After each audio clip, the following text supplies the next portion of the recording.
नमस्कार आई या रेसिपीमध्ये तुमचं सगळ्यांचं खूप खूप स्वागत आहे. तर चला आज मस्तपैकी आपण स्पेशल अशी शेव बनवतोय. तर त्याच्यासाठी काय काय साहित्य घ्यायचं ते बघूया. व्हिडिओला सुरुवात करूया. चला तर मस्तपैकी इथं शेव करायला सर्व तयारी करून घेतली आणि आपण 2 किलोच्या प्रमाणामध्ये शेव बनवतोय. तर इथं लाल तिखट, हळद, जिरे, ओवा, लसूण आणि मीठ.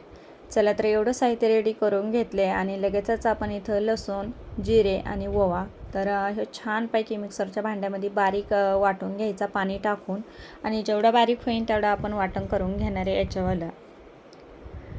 तर चला लसूणसुद्धा भरपूर असा सोलून घेतला आणि ओवा लसूण छान असा आपल्या शेवला असला का छान टेस्टी शेव लागते. आणि चला मस्त पाणी घालून बारीक वाटण करून घेतलं.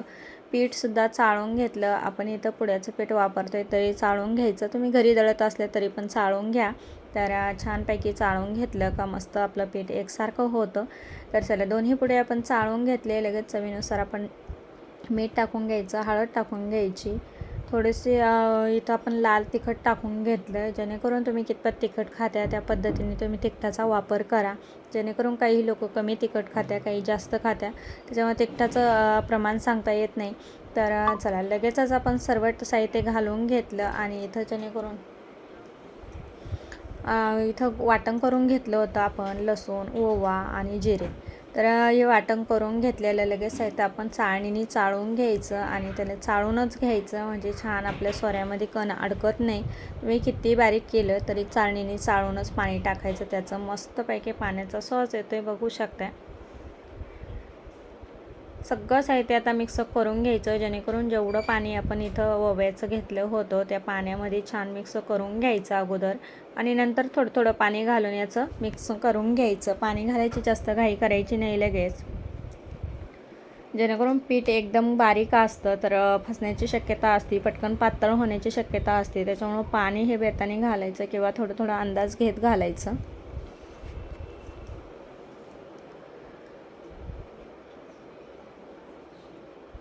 तर बघू शकता अशा पद्धतीने छानपैकी आपण इथं थोडं थोडं पाणी घालून मळून घेतले आणि पिठाला कलरसुद्धा सुंदर आला आहे. तर बघू शकता तुम्ही कलरवाली पण सुद्धाच लाल तिखट टाकू शकता, ते कमी तिखट असतं पण कलर छान येतो.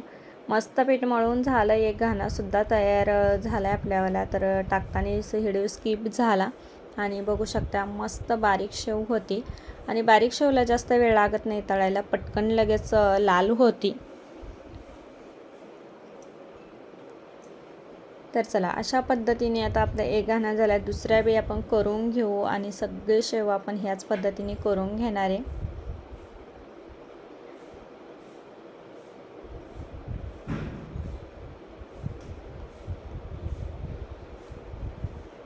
तर 2 प्रकारची इथे शेव करणार आहे, मोठी आणि छोटी. तर चला आत्ताच सुरुवातीला आपण बारीक शेव करून घेतो आणि नंतर मोठीसुद्धा करून घेणार आहे. तर बघू शकता बारीक शेव पटकन लगेच लाल होती किंवा पटकन लगेच करपल्या जाते, तर जास्तही तळून द्यायची नाही, जेणेकरून तळण्याची प्रोसेस अजूनसुद्धा चालू असते बाहेर काढल्यानंतर.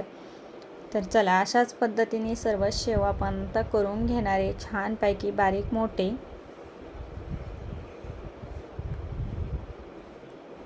तर बघू शकता सर्व शेव आपली तयार झाली. तर मोठी शेवसुद्धा करून घेतली आणि बारीक शेवसुद्धा करून घेतली. तर छानपैकी आपली दिवाळीची शेव तयार झाली. तर बघू शकता